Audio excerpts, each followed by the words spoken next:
हिंदी मुहावरा हाथ कंगन को आरसी क्या, पढ़े लिखे को पारसी क्या।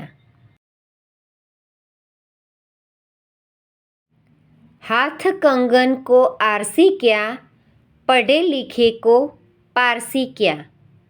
अर्थ, जो स्पष्ट हो उसे प्रमाण की जरूरत नहीं। वाक्य, उसका इतना चौकसाई भरा काम देखकर भला कौन शक करेगा। हाथ कंगन को आरसी क्या, पढ़े लिखे को पारसी क्या। Thank you friends, please like, share and subscribe.